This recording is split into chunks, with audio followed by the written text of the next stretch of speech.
Hi hello नमस्कार, स्वागत आहे आपल्या यूट्यूब चॅनलमध्ये, ज्याचं नाव आहे स्वाती लिटलवर्ड.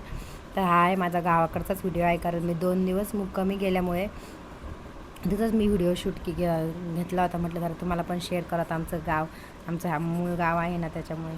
तर आमच्या इथं सगळे म्हणजे माझ्या सासऱ्यांचे चुलत भाऊ वगैरे राहतात, तर त्यांच्याच घरी आम्ही मुक्कामाला राहिलो होतो. तर बघा ना, बैलगाडी वगैरे सगळं म्हणजे अजून पण आहे आपले शेतकऱ्यांच्या घरी आणि लागतेच ते, किती बी हे होते, ट्रॅक्टर वगैरे असलं तरी बी लागतंच. तर दारातच असं शेततळ वगैरे सगळं म्हणजे एवढं डेव्हलप झालं आहे ना दिवसांदिवस, बापरे.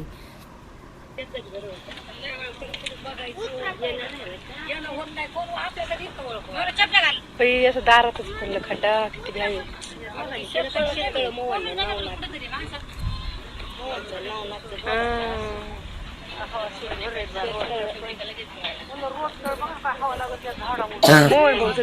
तर मुलांना तर उतारल्याच्या नंतर इथं इतक्या शेळ्या बिळ्या होत्या त्यांच्या, म्हणजे एक दोन खांडी नुसत्या शेळ्याच होत्या, गाया म्हशी भरपूर होतं असं, आणि दारामध्येच होतं.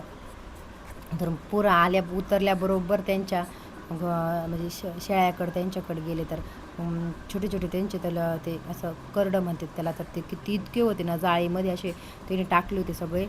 तर यश तर माझा तिथं बघा, ती लाल टी शर्टमध्ये तो दिसतोय, तो तिथं डायरेक्ट तिथं जाऊ उभा बघतोय वाकू वाकू.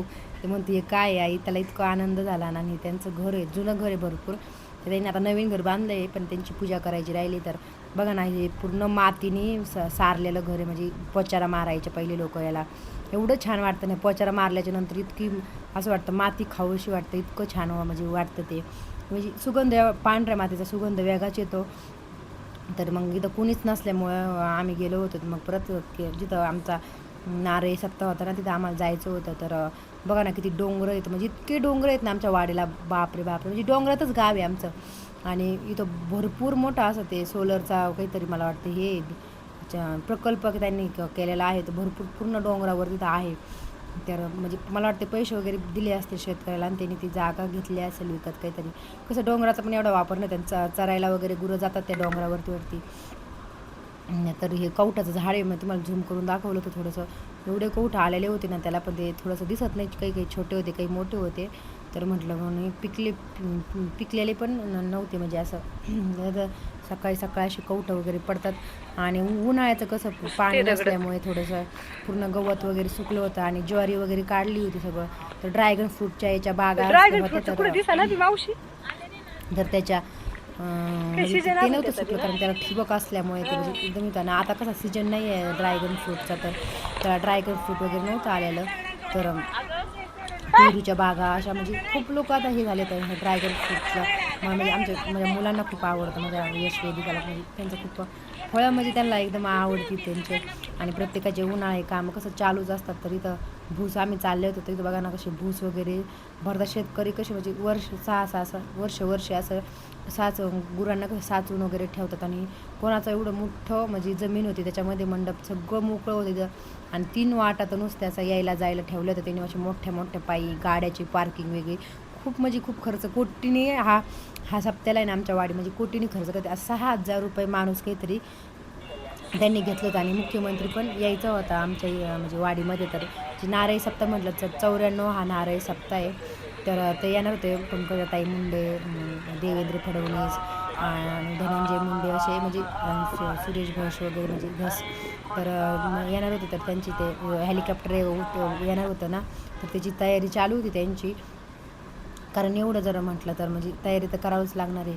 आणि बघा असे इतक्या मोठ्या म्हणजे पब्लिक इतकं येतं ना, रोज लाखांनी पब्लिक येणारं असतं. तर त्यांना पाण्याची वगैरे सोय, अशी पाईपलाईन डायरेक्ट टँकरच लावले लाईनला, त्या किती बी पोल. आता मुलं जास्त पाणी नाचणार तरी त्या नाचते, तर फुल न केलं का त्याचा हात वगैरे नाही पुरत. पण मी बघे म्हणजे खूप म्हणजे एवढी त्यांनी एकदा ही सोय केली होती ना, मग व्यवस्था सगळी येणार जाण्याने. प्रत्येकजण यशला पाणी मग यानेच प्यायचं होतं, कारण त्याला बॉटलमधलं पाणी नव्हतं प्यायचं. बॉटल होती तरी पण त्याला नळाचंच पाणी प्यायचं होतं. तर त्याला पाणी प्यायला घेऊन गेले, तर जेवणं वगैरे केली. आणि ह्या ताई होत्या ना, म्हणजे भरपूर बायका होत्या, तर इतके आवडतं. मिक्स मटकीची भाजी, कैरी, लोणचं, पापड, म्हणजे भरपूर असं लाडू होते. बापरे, त्या दिवशी 5 पकानाची पण पंगत होती रोज आमच्या इथं. तर आणि म्हणजे एवढ्या सगळ्या लेडीजला वाढणार, आणि जेंट्स लोकांना तिकडे वाढणार असं होतं. तर गावातल्या सगळ्या लेडीज एवढं काम करत होत्या, बापरे विचारूच नका ताईंनो. असं म्हणजे 1-2 जणांचं काम न करणारे नाही येतं हे. आणि पोलीस स्टाफ पण भरपूर होता, कारण कसं चोरी वगैरे होण्याची शक्यता असल्यामुळे तर असते. तर बघू शकता तुम्ही पूर्ण हा ब्लॅक कलरचा सगळं होता, एवढा मोठा मंडप लावला होता. बऱ्याच लोकांचे म्हणजे भगवान बाबांचा सप्ताह होता, त्यांचा मंडप उडून गेला होता, पण वामन भाऊंचा सप्ताह ते मंडप नव्हता उडाला, कारण खूप पॅक केलं होतं त्याला. तर देवेंद्र फडणवीस आले होते, तर त्यांचं भाषण वगैरे थोडंसं ऐकलं. खूप पब्लिक होती, लाखांनी पब्लिक होती त्यांना. आणि पूर्ण कसं लांबून दिसत नाही ना आपल्याला आल्याच्या नंतर, तर त्यांनी स्क्रीनवर लावलं होतं, 3-4 जागेवर तशा स्क्रीन लावलं होतं त्यांनी. आणि विठ्ठल महाराजाच्या जवळ त्यांच्या मार्गदर्शनाखाली हा सगळा सप्ताह चालतो. 94 वर्ष झाले ह्या नारळी सप्ताहाला, म्हणजे जेव्हा वामन भाऊ होते ना तेव्हा त्यांनी सुरू केलेला हा सप्ताह आहे. तर बघा ना का म्हणजे 9 वर्ष सप्ताह चालवणं म्हणजे काही जोक नाही. प्रत्येक आणि विठ्ठल महाराजांची जन्मभूमी आहे. 5 वर्षाचे असताना बाबा गेले होते, सांगत होते, म्हणजे त्यांचेसुद्धा डोळे भरून आले सांगताना त्यांना. तर म्हणजे सगळ्यांनी स्वागत वगैरे करून म्हणजे खूप भारी वाटलं असं हो. आणि एवढं छोट्याशा गावामध्ये एवढं मुख्यमंत्री येणं म्हणजे जोक नाही येता येणार. म्हणजे एवढी सुरक्षा, एवढे पोलीस स्टाफ, मिलिटरीवाले, खूप लोक होते, CRPवाले, म्हणजे खूप पोलीस लोक होते, म्हणजे कडक बंदोबस्त ठेवला होता. कारण दंगल वगैरे करण्याची भीती राहत, कारण डोंगराळ भागात गावात. आणि दरवर्षी फडणवीस साहेब येणार म्हणजे येणारच त्या सप्त्याला. आणि म्हणजे मला वाटतं 5-6 वर्षापासून काहीतरी येत असतील. आणि पुढल्या वर्षी आता 100 सप्ताह हा वामन भाऊंचा त्यांच्याच गडावर, गाईनाथ गडावर आहे.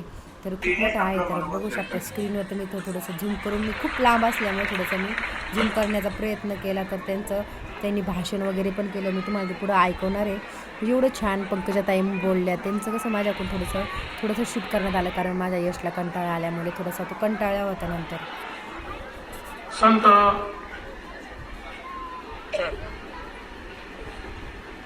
सर्वप्रथम मी श्री संत वामनभाऊ महाराज यांच्या चरणी नतमस्तक होतो.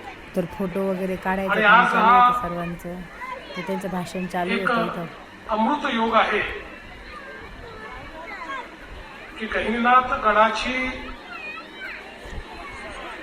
परंपरा ज्यांनी सुरू केली त्या संत वामनभाऊ महाराज यांच्या 50व्या पुण्यतिथीच्या वर्षी 94वा नारळी सप्ताह हा तीच परंपरा अतिशय समर्थपणे चालवणारे हरिभक्त परायण विठ्ठल महाराज यांच्या जन्मगावी म्हसोबाची वाडी या ठिकाणी होतोय. आणि या अमृत योगात आपण सगळे या ठिकाणी उपस्थित आहोत. ही खरोखर एक प्रकारे आपल्या सगळ्यांना श्री संत वामन भाऊंचाच हा आशीर्वाद आहे असं मी या ठिकाणी म्हणतो. आज या सप्ताहाच्या निमित्ताने मंचावर उपस्थित असलेल्या राज्याच्या पर्यावरण मंत्री सौ पंकजाताई मुंडे,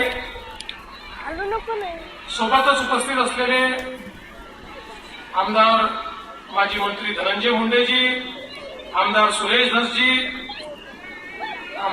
माजी मंत्री जयदत्तअण्णा क्षीरसागरजी, श्री शंकर देशमुख, श्री प्रतापदादा राखणे, श्री साहेबराव दरेकरजी, बाळासाहेब आसबेजी, भीमराव धोंडेजी आणि अर्थातच ज्यांचा आशीर्वाद घेण्याकरता आपण सगळे या ठिकाणी आहोत ते अवप विठ्ठल महाराज आणि उपस्थित म्हसोबाची वाडी आणि आसपासच्या सगळ्या जिल्ह्यातून, गावातून या ठिकाणी उपस्थित असलेल्या माझ्या सर्व माता भगिनी आणि बंधूंनो, मला अतिशय आनंद आहे की आज या सप्ताहाच्या निमित्ताने उपस्थित राहण्याची संधी मला मिळाली. मागच्या वर्षी पारगावच्या सप्ताहामध्येच विठ्ठल महाराजांनी माझ्याकडनं कबूल करून घेतलं होतं की पुढच्या वर्षीच्या सप्ताहाला म्हसोबाच्या वाडीला मी येईल आणि आपलं निमंत्रण 1 वर्षापूर्वीच या ठिकाणी प्राप्त झालं होतं